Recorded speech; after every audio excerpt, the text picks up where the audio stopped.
Hey guys, how are we all doing today? My name of course is Michael and welcome back to another video commentary. So the week of E3 2015 is finally here, the 1 week of the year where the gaming industry goes insane over all of the new games and stuff that's being announced.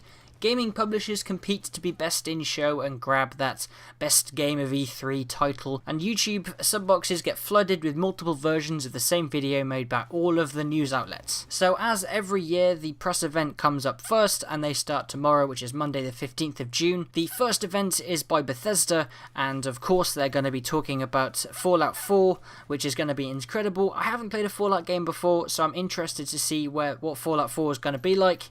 Everyone gives it so much praise, the Fallout series, so I'm looking forward to see what they show off, and I'll definitely be picking that game up. But the other Bethesda games I'm not too interested in unless they announce an Elder Scrolls game. Then of course I'll be over the moon, and it will be incredible, but I think Fallout 4 is going to be their game of the year, so there probably won't be any Elder Scrolls games, but we can always hold our hopes up. So Microsoft is up next, and of course their big title of the year is Halo 5 Guardians. So far the marketing for that game has been incredible, with all the Hunt the Truth stuff and the Hunted and the Hunter stuff with Master Chief and Agent Locke and their two teams.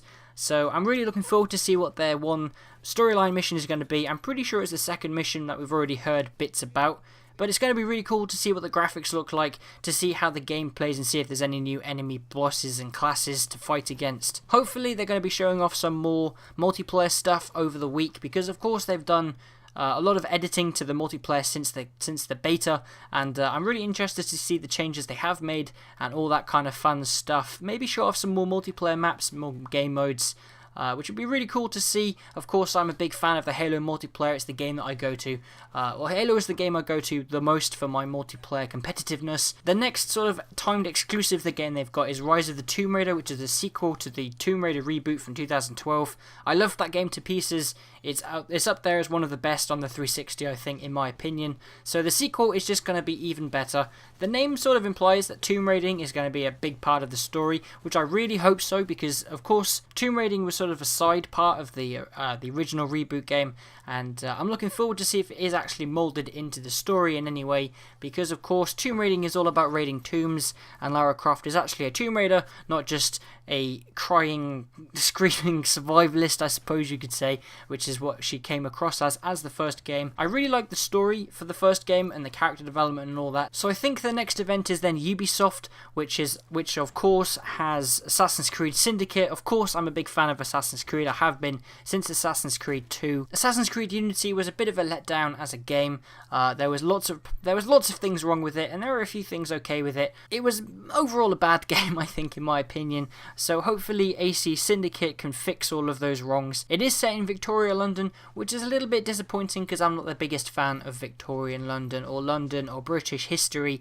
because I know so much about it. I would rather have some other place to follow my imagination through, I suppose. But it is going to be cool, I think, with the two protagonists, because you've got the brother and sister duo, which is really cool, I think. It's the first time they've done it, and it could be really cool or really, really bad, but hopefully it's going to be really cool. So hopefully we see some more Watch Dogs stuff. Hopefully they announce Watch Dogs 2. Hopefully they aren't going to do the same as they did with the original Watch Dogs, which was have these amazing graphics, these amazing mind-blowing stuff, and then all of a sudden when the game comes out it was not as good and everybody moaned, and that game is now recorded as one of the worst games on the new generation, which is unfortunate really, because it has a really cool setting, and hopefully all of the wrongs that they made with their first game they correct with the second game, and I have high hopes that they announce it.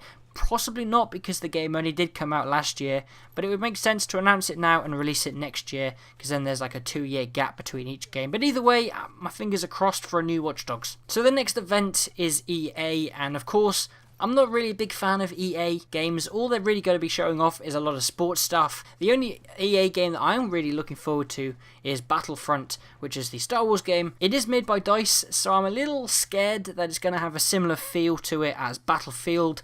I'm not a big fan of that game. I just think it's too open. The games last way too long, and it's just not my cup of tea for a first-person shooter. So hopefully it has its own complete tone, and it follows the story, like the feel of Star Wars, and not the feel of Battlefield, because that would suck.